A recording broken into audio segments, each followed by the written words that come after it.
নমস্কার। অযোধ্যা পাহাড়ের আমার এক পছন্দের জায়গাতে আসছি। দেখুন তো, একটা খুব ছোট নদী কি সুন্দরভাবে মিষ্টি সুরে গেয়ে চলেছে। আর নদীর পাশে যেরকম আমরা ছবিতে কল্পনায় দেখি, ওই দূরে একটা ছোট বাড়ি, একটা মাত্র বাড়ি, এই পাশে জঙ্গল। অযোধ্যা পাহাড়ের মাঝে ভারী সুন্দর লাগে।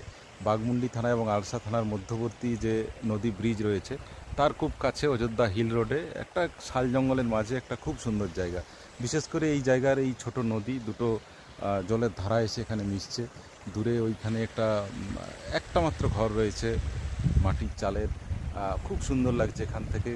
বনানী ঢেকে রয়েছে, উপরে কৃষিক্ষেত এবং ধাপে ধাপে গবাদি পশুরা দু একটা এখানে ওখানে চড়ে বেড়াচ্ছে। ভারী ভালো লাগার মতো জায়গা। যখন এই সময় পাই অযোধ্যা পাহাড়ের এই নির্জনে এসে দুদণ্ড শান্তি খুঁজে পাই। যদি কখনো সময় থাকে অযোধ্যা পাহাড় আসার পথে এই ছোট্ট নদীর তীরে এসে দু এক কথা বলে যাবেন।